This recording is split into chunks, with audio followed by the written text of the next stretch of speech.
মায়ের মন তো মানে না। মা মনে মনে বলে, আমার সন্তান তো রাত্রিবেলা আসার কথা, সকাল হয়ে গেল, এখন আমার সন্তান নাই কেন? এবার মা যে বাবাকে বলে, ওগো দেখো না তোমার সন্তান কোথায়, এখনো তার কোনো খবর নাই কেন? একটু খবর নাও না, সে কোথায়? তার বাবা ফোন করে, কেউ ফোন রিসিভ করে না।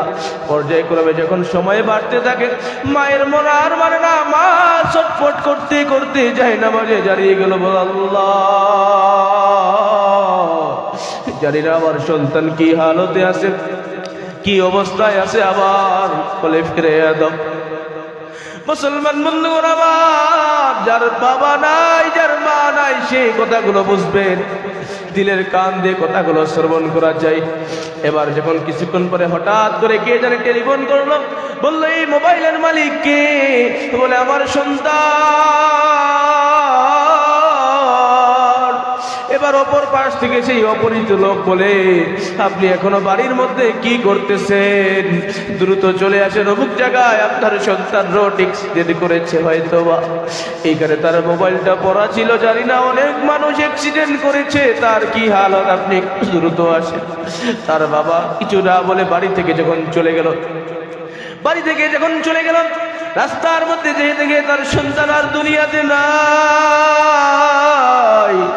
তার বাবা এবার অ্যাম্বুলেন্সে করে তার সন্তানকে যখন নিয়ে আসলো, আর মা ঘর থেকে আচমকা বের হয়ে বলে, কার সর্বনাশ হলো আজকে? খুশির দিন, ঈদের দিনে অ্যাম্বুলেন্সের আওয়াজ শোনা যায়, কার এই সর্বনাশ হলো? তার মা বের হয়ে দৌড় দিয়ে যায়। তার মা মনে করছে তার সন্তান চলে এসেছে। তার ছোট সন্তানকে বলেছে, ও বাবা ফুলের মালাটা নিয়ে আসো, ও বাবা মিষ্টিটা নিয়ে আসো। আবার সন্তানকে মিষ্টি মুখ করে আমি ঘরে তুলব।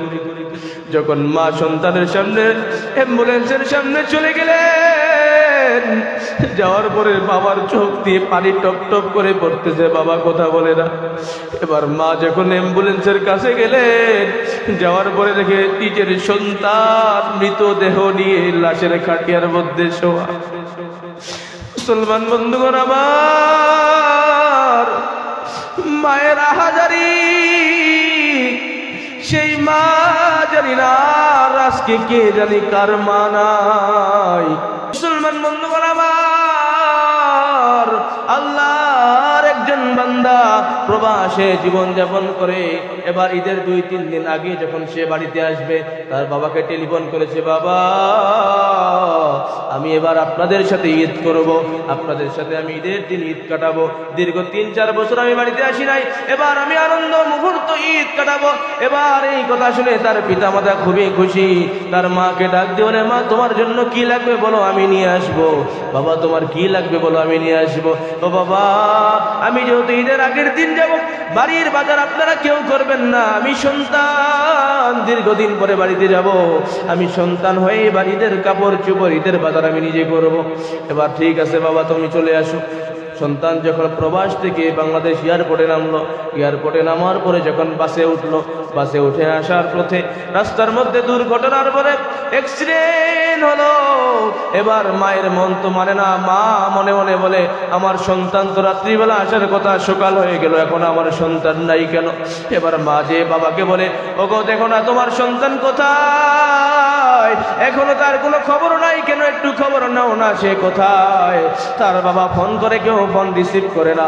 পর্যায়ক্রমে যখন সময় বাড়তে থাকে, মায়ের মন আর মানে না। মা ছটফট করতে করতে যায় নামাজে দাঁড়িয়ে গেল, বল আল্লাহ, জানি না আমার সন্তান কি হালতে আছে, কি অবস্থায় আছে, আবার বলে ফিরে দাও। মুসলমান বন্ধুগণ আমার, যার বাবা নাই, যার মা নাই, সে কথাগুলো বুঝবেন, দিলের কান দিয়ে কথাগুলো শ্রবণ করা যায়। এবার যখন কিছুক্ষণ পরে হঠাৎ করে কে জানে টেলিফোন করলো, বললো এই মোবাইলের মালিক কে? বলে আমার সন্তান। এবার অপর পাশ থেকে সেই অপরিচিত লোক বলে, আপনি এখনো বাড়ির মধ্যে কি করতেছেন? দ্রুত চলে আসেন অমুক জায়গায়, আপনার সন্তান রোড অ্যাক্সিডেন্ট করেছে হয়তো বা। এইখানে তার মোবাইলটা পড়া ছিল, জানি না অনেক মানুষ অ্যাক্সিডেন্ট করেছে, তার কি হালত, আপনি একটু দ্রুত আসেন। তার বাবা কিছু না বলে বাড়ি থেকে যখন চলে গেল, রাস্তার মধ্যে যেয়ে দেখে তার সন্তান আর দুনিয়াতে নাই। তার বাবা এবার অ্যাম্বুলেন্সে করে তার সন্তানকে যখন নিয়ে আসলো, আর মা ঘর থেকে আচমকা বের হয়ে বলে, কার সর্বনাশ হলো আজকে এই খুশির দিন, ঈদের দিনে অ্যাম্বুলেন্সের আওয়াজ শোনা যায়, কার এই সর্বনাশ হলো? তার মা বের হয়ে দৌড় দিয়ে যায়। তার মা মনে করছে তার সন্তান চলে এসেছে। তার ছোট সন্তানকে বলেছে, ও বাবা ফুলের মালাটা নিয়ে আসো, ও বাবা মিষ্টিটা নিয়ে আসো। আবার সন্তানকে মিষ্টি মুখ করে আমি ঘরে তুলব। যখন মা সন্তানের সামনে অ্যাম্বুলেন্সের সামনে চলে গেলেন, যাওয়ার পরে বাবার চোখ দিয়ে পানি টপ টপ করে পড়তেছে, বাবা কথা বলে না। এবার মা যখন অ্যাম্বুলেন্সের কাছে গেলেন, যাওয়ার পরে দেখে নিজের সন্তান মৃতদেহ নিয়ে লাশের খাটিয়ার মধ্যে শোয়া। মুসলমান বন্ধুগণ আমার, মায়ের আহাজারি, সেই মা জানি না আজকে কে জানি কার মা নাই। কারণ দুনিয়া তো থাকার জায়গা না বাবা, হঠাৎ করে কখন কার ডাক আসে বলা যায় না। আল্লাহ পাক রব্বুল আলামিন বলেন, আইনামা তাকুনু ইউদরিকুমুল মাউত ওয়ালাউ কুনতুম ফি বুরুজিম মুশাইয়াদা। মরণ থেকে তোমরা যতই পালাও, মরণ তোমাদের গ্রাস করে ধরবে, পাকড়াও করে ধরবে। আল্লাহর নবী সাল্লাল্লাহু আলাইহি ওয়াসাল্লাম বলেন, আকসিরু যিকরা হাদিমিল লাযযাতিল মাউত। ও আমার উম্মতরা, তোমরা অধিক পরিমাণে মৃত্যুকে স্মরণ করো, কেননা মৃত্যু তোমাদের খুব নিকটে। মুসলমান বন্ধুগণ আমার, গত বছর এই মাহফিলে আমি এসেছিলাম, জানি না এই এক বছরের ব্যবধানে আবার কোন ভাই, কোন চাচা, কোন মামা জানি আমাদের মাঝ থেকে চলে গেছে। জানি না সেই 3.5 হাত মাটির কবরে, অন্ধকার কবর, সেই কবরে কেউ সাথী থাকে না। সেই কবরে আপনার আমার টাকা যাবে না, আপনার আমার প্রিয় স্ত্রী যাবে না, আপনার আমার সন্তান যাবে না। যখনই আপনার জানটা আজরাইল আলাইহিস সালাতু ওয়াস সালাম কবজ করে নেবেন, তখনই আপনাকে আর ঘরে ঢুকাবে না। সবাই আর বলবে না আব্দুর রহমান, সন্তান আর বাবা বলবে না, স্ত্রী আর স্বামী বলে ডাকবে না, স্ত্রী আর বলবে না ওগো তুমি কত সুন্দর।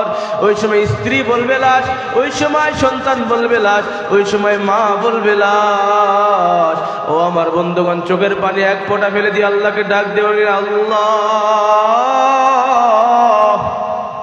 একটু আল্লাহকে ডাক দেন, বলেন না আল্লাহ। আর একটু জোরে ডাক দেন না, বলেন না আল্লাহ। জীবনে কত অন্যায় করে ফেলেছি, কত অপরাধ করে ফেলেছি গো মালিক। জানি না ওই 3.5 হাত মাটির কবর আমাদের হয়তো বা কি অবস্থা হবে জানি না।